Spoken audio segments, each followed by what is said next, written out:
Ассалаумағалейкум Атырау балықшылары. Қуанышты жағдай. Өткендегі видео үндеуден кейін бір нәтижесі болған секілді. Айтады ғой енді, жыламаған балаға емшек жоқ деп.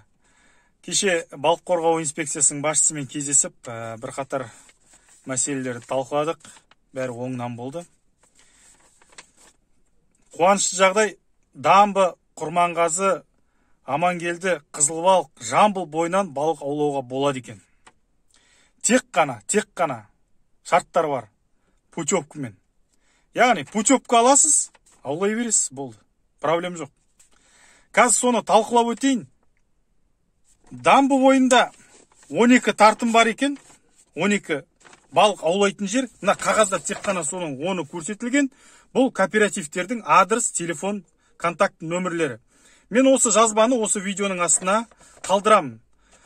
Яғни, осы кооперативтерге сіздер өздеріңіз қай кооперативті қалайсыз, сол кооперативтерге телефон соғып, адрестеріне барып, офистеріне барып, өздеріңіз путевка аласыздар.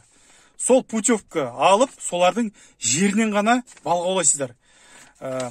Өзінің шарттары бар. Яғни, мысалы, То Амангелдіден сіз путевка алдыңыз ба? Мына жерде көрсетілгендей То Востоктың жеріне барып балық аулауға болмайды. Сондай шарттары бар. То Амангелдіден сіз алдыңыз, То Қызылбалық деген кооперативтен балық аулауға болмайды. Тек қана То Амангелдінің өзінің жері бар, сол жерден ғана балық аулайсыз. Оның енді жаңағы балық аулайтын жері 500 метр бола ма, 600-700 метр бола ма, 1000 километр бола ма, ол белгісіз. Өзінің бір қатар шарттары бар дедім ғой.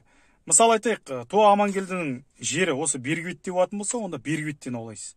Ал егер арғы бетте болса, онда арғы бетке өту керек болады. Ол кезде енді қайық керек болады. Резин қайық қазір енді екінің бірінде бар болар деп ойлаймын. Ал егер сіз маған бергі беттен аулайым, маған бергі беттен беріңіз десе, онда мынаның ішіне таңдап алыңыз кооперативті. Осы бергі беттен аутартатын кооперативтердің өзінің жерлері бар. Содан ғана путевка алып, осы бергі беттен аулай берсеңіз болады. Және тағы айта кететін жайт, путевканы неше килограммға береді, және мерзімі қанша ай ма, жыл ма, күн ба, оны сол жаңағы кооперативтерден өздеріңіз сұрап алып, сол жерден алсаңыздар. Және де оның ақшасы қанша тұрады, мен де білмеймін оны. Өздеріңіз сол кооперативтерге соғып, сұрап, біліп аласыздар. Дамбы бойындағы балық аулауды естіп, мен өзім жағамды ұстадым. Бұны дамбы бойындағы халықтар да білмейді. Сіз де білмейсіз, мен де білмейді екем. Айтылған сөз, атылған оқпен бірдей. Мені қолдаған жігіттерге мың алғыс. Ал енді осы шартты бұзбай, шартты қолданып, арнайы заңнан шықпай, жайығымыздың жағасын ластамай, бардақ қылмай, осы шарт бойынша, заң бойынша балық аулайық. Құрманғазы, Қызылбалық, Жамбыл, Амангелді, Дамбы бәрінен де балық аулайтын жерлер және мүмкіндіктер бар екен. Қуанышты хабар. Баршаларыңыздың қармақтарыңыз қанды, қанжығаларыңыз майланай берсін, жігіттер.